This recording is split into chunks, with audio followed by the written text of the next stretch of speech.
Trafic faible, trafic moyen, trafic intense, modéré ou même résidentiel? Mais qu'est-ce que ça signifie exactement? Eh bien il s'agit simplement d'une segmentation des fabricants qui n'apparaît ni dans la norme EN124, ni dans le référentiel NF110.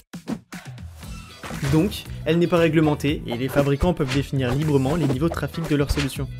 Alors peut-être que vous êtes perdu entre les différentes offres proposées par le marché, et si c'est le cas, ne bougez pas, vous êtes au bon endroit. Cette segmentation de trafic existe chez les fabricants pour donner une indication de durabilité des produits.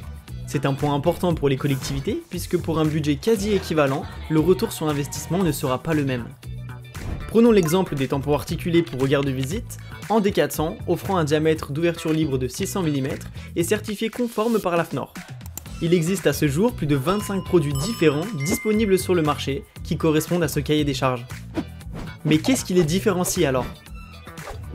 La norme EN124 spécifie une capacité de résistance de 400 kN pour les tampons positionnés sous chaussée. Elle impose également que le tampon soit maintenu dans son cadre au passage des véhicules. Et pour cela, il existe deux manières principales. Premièrement, c'est lorsque son propre poids lui permet de rester maintenu, par exemple pour un dispositif circulaire d'ouverture 600 mm, le poids du tampon seul doit être supérieur à 55 kg. On parle alors de masse surfacique. Deuxièmement, c'est grâce à un système d'assurance ou de maintien, et il s'agit souvent de barreaux élastiques. D'après vous, quel est le premier ennemi pour la pérennité de vos ouvrages? Les opérations d'exploitation, les changements météorologiques, les vibrations liées au trafic, ou bien le passage des trottinettes. Et oui, il s'agit bien des vibrations.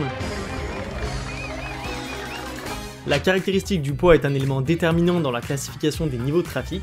Pour simplifier, les tampons plus lourds sont plus rigides et retransmettent moins les vibrations générées par le trafic routier. Ils favorisent donc la pérennité de l'ensemble de l'ouvrage. Toujours dans l'objectif de réduire ces vibrations, la deuxième caractéristique technique dont il faut tenir compte est celle du joint. Car si la norme impose pour les classes D400 et supérieures d'assurer stabilité et absence de bruit, tous les joints ne se valent pas.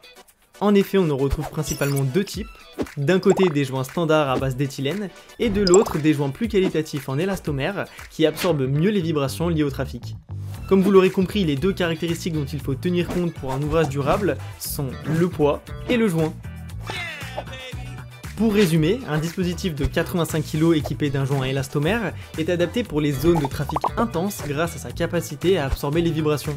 Ce type de produit est préconisé pour tous les types de voies. Alors qu'un produit plus léger équipé d'un joint à base d'éthylène sera préféré dans des zones de trafic plus ponctuelles, comme les lotissements et les routes secondaires.